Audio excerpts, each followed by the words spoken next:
کہ جب ہم ہاتھ اٹھاتے ہیں اللہ اکبر کرنے کے لیے مسنون طریقہ کانوں کے لو کے ساتھ ساتھ انگلیاں پہنچ جاتی ہیں، تو اس ہاتھ اٹھانے کا مطلب کیا ہے؟ تو ہاتھ اٹھانے کا مطلب یہ ہے کہ اے اللہ، میں نے آپ کی مخالفت کی، آپ کی نافرمانی کی، گناہ کیے، خطائیں کی، اب میری بس ہو گئی اللہ۔ کہتے نہیں ہیں اس سے ہاتھ چک دیتے ہیں، بس میں چھڑ دیتے ہیں۔ تو یہ ہاتھ اٹھانا اپنا اقرار کرنا ہے کہ میرے مولا، میں اب تیرے دربار میں آ گیا ہوں، میں نے ان سے ہاتھ اٹھا لیا، اب میرے اوپر رحمت کر دے۔ اس کے بعد ہم نے ہاتھ باندھ لیے۔ ہاتھ باندھنے کا مطلب کیا ہے؟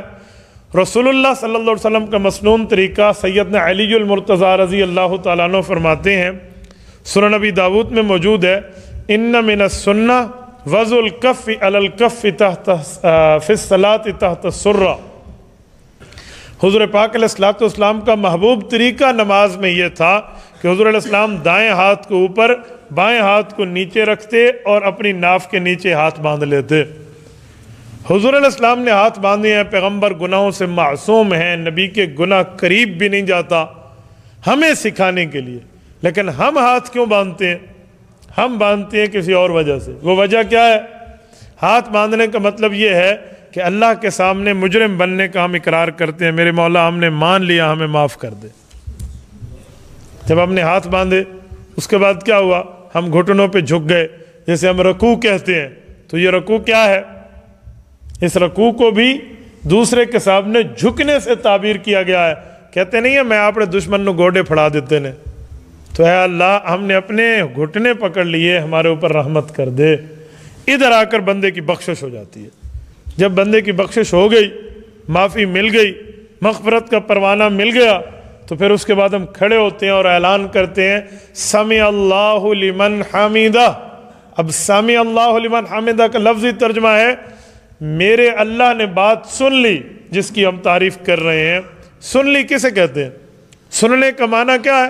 قبول کرنا۔ کہتے ہیں نا ہماری آج سنوائی ہو گئی، ہماری بات سنی گئی۔ کیا مطلب؟ ہماری بات کو مان لیا گیا۔ ہم نے کہا میرے مولا، ہم نے ہاتھ اٹھائے، ہم معافی مانگتے ہیں۔ ہم نے ہاتھ باندھے، ہم اقراری مجرم ہیں۔ ہم گھٹنوں پہ جھکے، اللہ معاف کر دے۔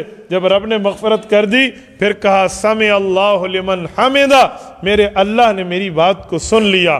ربنا لک الحمد، اے اللہ تعریف آپ ہی کے لیے ہے۔ اس کے بعد کیا کیا؟ ہم نے 2 سجدے کرنے ہیں۔ پہلا سجدہ سجدہ شکر ہے کہ اللہ تو نے میرے گناہوں کو معاف کر دیا، مجھے عذاب سے بچا لیا، مجھے آپ نے عذاب نہیں دیا، تو میں سجدہ شکر ادا کر رہا ہوں۔ ہم نے سجدہ شکر ادا کرنا ہے۔ جب ہم نے ایک سجدہ کیا، پھر اس کے بعد دوسرا سجدہ بھی ہے۔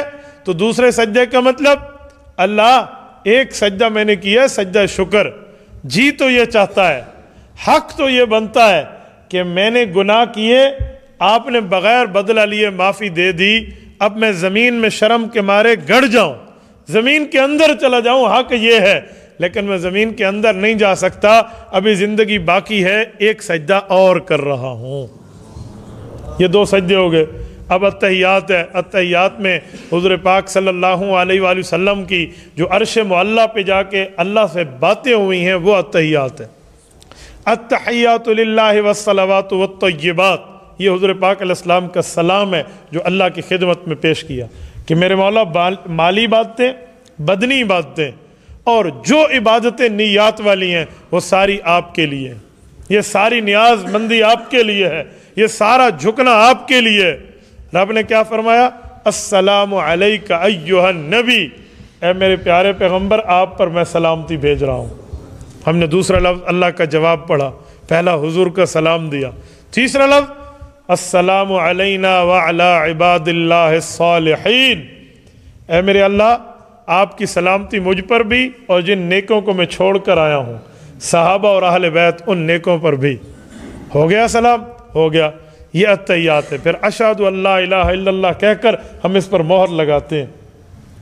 یہ جو ہم نے نماز کی اتحیات، اللہ اور رسول اللہ کی بات کو پڑھا، اس کے بعد درود ابراہیمی پڑھا جس میں حضور اور حضور پاک علیہ السلام کی آل، حضرت ابراہیم اور حضرت ابراہیم کی آل، ان پر درود پڑھا۔